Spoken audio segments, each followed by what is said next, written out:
Біздің үйде ер адамдар көп, тойымлы, күшлі ауқатларды жегенді шыдай жақсы көреді. Сол қатары холодец болса, ешем яқ тимейді. Тек қана үйдегілерге сілеп бермей, рецепті менен сілерменен де бөлісіп кеткім келді.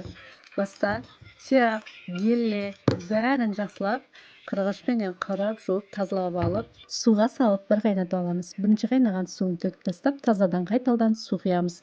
Осылай қайнатып көрің, сене берің, мощный болады. Ешқандай иісі жаман затлары болмайды. Тып-тынық сорпа болады. Кейін нормасында тұзын салып, астын қайтарып, қайнағаннан соң астын қайтарып, лүпілдетіп қайнатып қоямыз.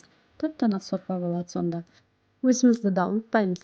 Тынық болып қайнап тұрған кезінде 10 сағат қайнағаннан кейін барып, тынық болып тұрған сорпасынан құйып алып қалдым. Бұл тірі коллаген болып есептелінеді.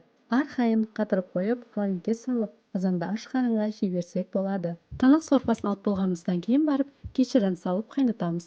Кешірінен кейін лавровый лист, қара бұрыш, укроп бәрін саламыз. Болгарский бұрышты да ұмытпаймыз.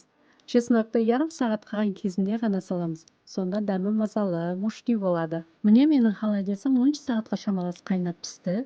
Гөшін сүйегінен ажыралып, сылынып тұрған екен.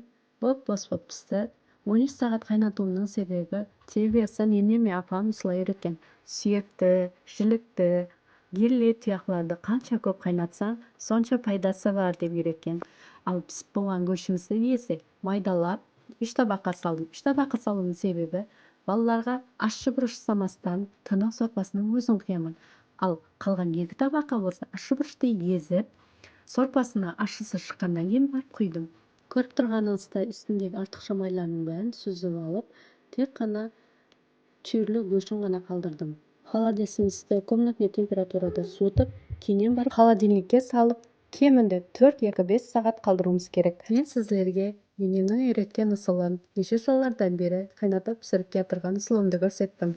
Ал бұл есе бағана құйып алып қалған тірі коллагеніміз. Әр күні азанда аш қарынға 1 қасық яки 2 қасықтан жей берсек болады. Көшедегі сатып алып отырған коллагенларымыздың ішінде не нәрсе барлығын жоқлығын білмейміз расы. Осылай даярлап, балаларымызбен біргелікте жегенге не жетсін.